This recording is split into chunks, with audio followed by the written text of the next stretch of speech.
భర్తలను మోసం చేసి అక్రమ సంబంధంతో కడుపు తెచ్చుకున్నారు.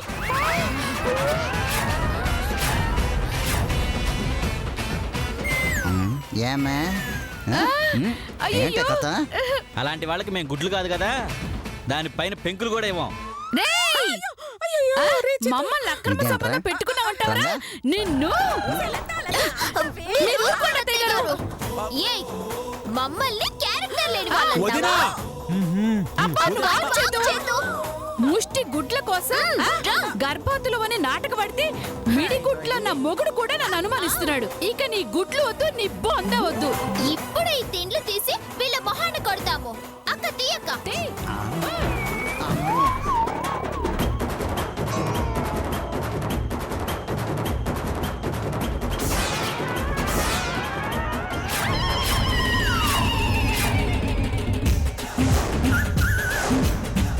దిండా బాగానే పెట్టుకున్నావు బుజ్జి.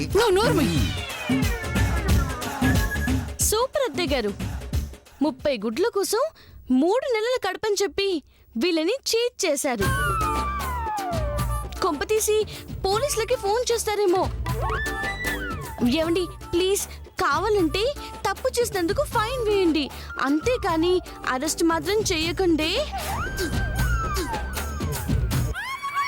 పెద్దావిడ కాబట్టి ఫైన్తో వదిలేస్తున్నా. ఇంకా చూస్తున్నారేంటి? 5,000 ఫైన్ కడతారా లేక జైలుకి వెళ్తారా? 5,000 ఇచ్చింది అత్తయ్య గారు, లేదంటే జైల్లో చిప్పు కూడా తినాల్సి వస్తుంది. కట్టేస్తా ఫైన్. అమ్మా కడతనా?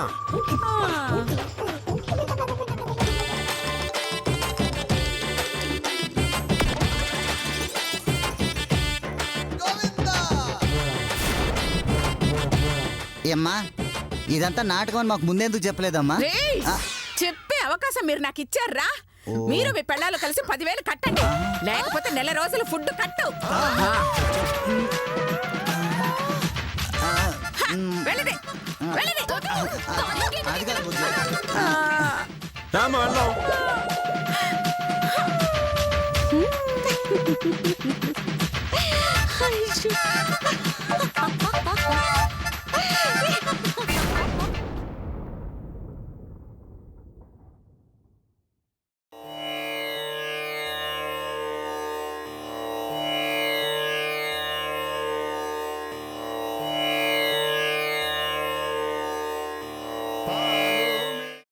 అమ్మా, అలాంటి వాళ్ళది నిజమైన ప్రేమ కాదు, అది వ్యామోహం.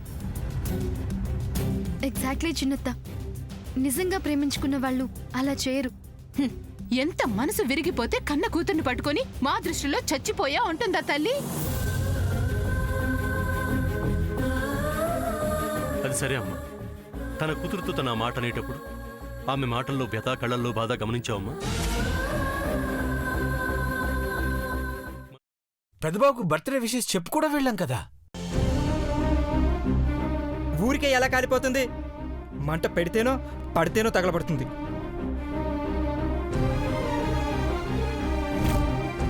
కరెక్ట్ చిన్నబాబు, నీకొచ్చినట్టే నాకు డౌట్ వచ్చింది. పార్వతే షర్టును తగలబెట్టిందనుకుంటా.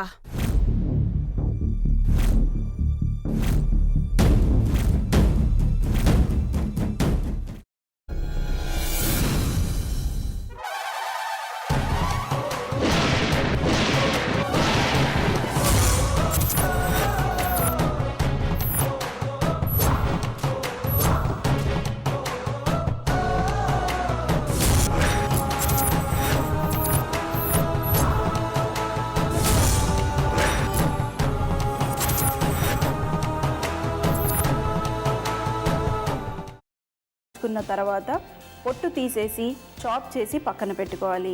ఒక ప్యాన్లో కొద్దిగా నూనె వేడి చేసి అందులో ఆవాలు, మినప్పప్పు, శనగపప్పు, కరివేపాకు, సన్నగా తరిగి పెట్టుకున్న ఉల్లిపాయలు వేసుకుని 1 నిమిషం పాటు వేయించుకోవాలి. ఆ తర్వాత కాల్చి కట్ చేసి పెట్టుకున్న వంకాయని కూడా అందులో వేసుకుని బాగా మిక్స్ చేసి బౌల్లోకి ట్రాన్స్ఫర్ చేసుకుని అందులో తగినంత చిక్కటి పెరుగు లేదా పల్చటి పెరుగు వేసుకుని మిక్స్ చేసి అన్నంతో కానివ్వండి, చపాతీతో కానివ్వండి సర్వ్ చేసినా చాలా బాగుంటుంది.